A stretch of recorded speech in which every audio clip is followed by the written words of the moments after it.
So digital social care records, often referred to by a lot of people in the sector as digital care plans, digital support plans.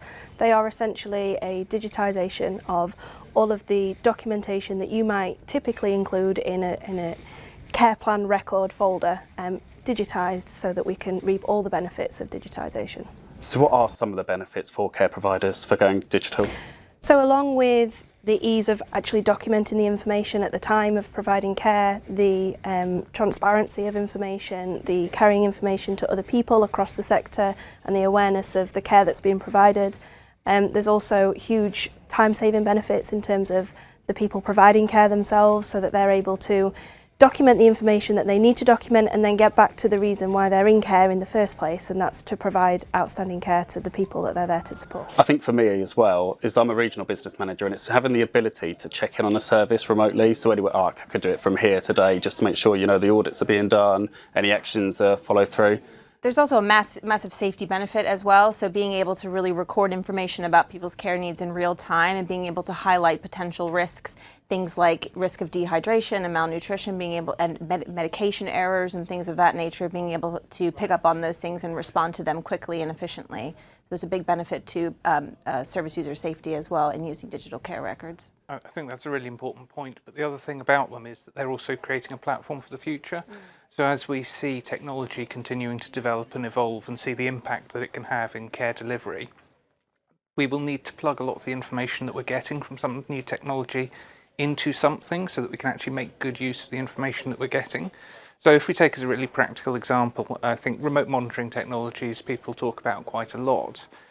What we don't really want is a situation where you have remote monitoring technology that's picking up information, it's then sending that to a central point that is then not actually coming through to you as a care provider. What you want it to do is just be presented as part of the information that's gathered for your care planning, as part of your care delivery, and then that's helping you to much more accurately look at things like the risk, as you said, and to start mapping rising levels of risk in the home as well, so that you can start to intervene slightly earlier and help to reduce people's care needs. I think it's probably also important to layer on top this the view from the regulators. So we're very interested in assessing safety. We're very interested in assessing quality of care, and from our perspective, we're looking at ensuring that providers are focused on providing compassionate, safe, effective, high-quality, person-centred care, and good quality records underpin the ability for providers to be able to do that. And that's true for paper records, but it is so much more true for digital records, because some of the reasons that we've talked about already are, you know, that the power of digital solutions is so much more, you know, not just remote, the ability to look at it remotely, but the ability to aggregate data and use that in different ways, the ability not just to improve the experience for colleagues within care services, but also that ability for you to look at this from a management perspective and oversee and assess the quality of care and safety in an organisation. Thank you very much. And from a CQC perspective, obviously you spoke about person-centred care. A lot of the digital systems now have the automated function, so it pre-populates statements.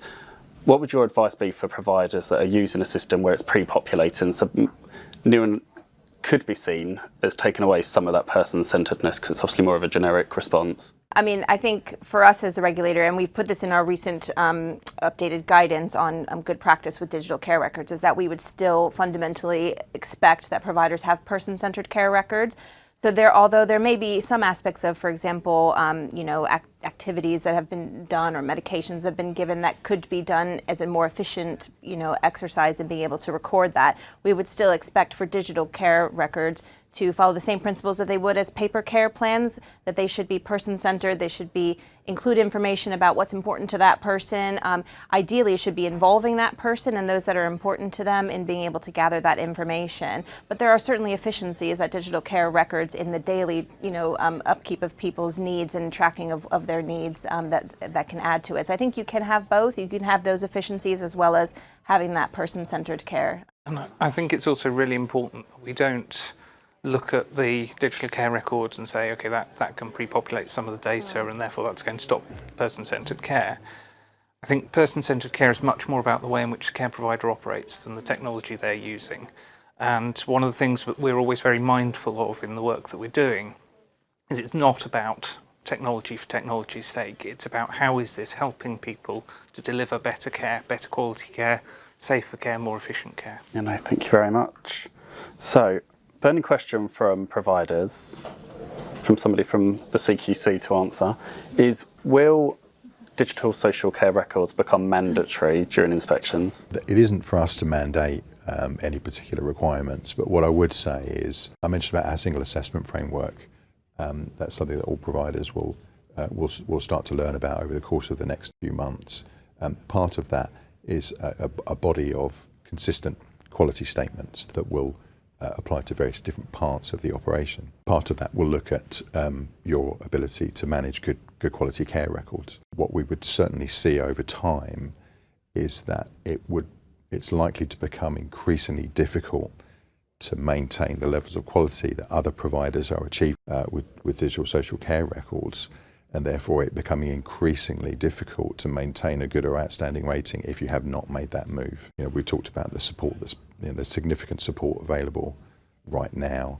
I mean, our advice to providers is to take advantage of that support while it's available, while there's a momentum of people adopting digital social care records, while there's support, while there's funding available, while there are peer networks that are developed around this. Now is the time to do it and to take advantage of that. And you'll see the benefits, not just of using the systems, but the ability to be able to maintain and improve your standards of quality of care in the future.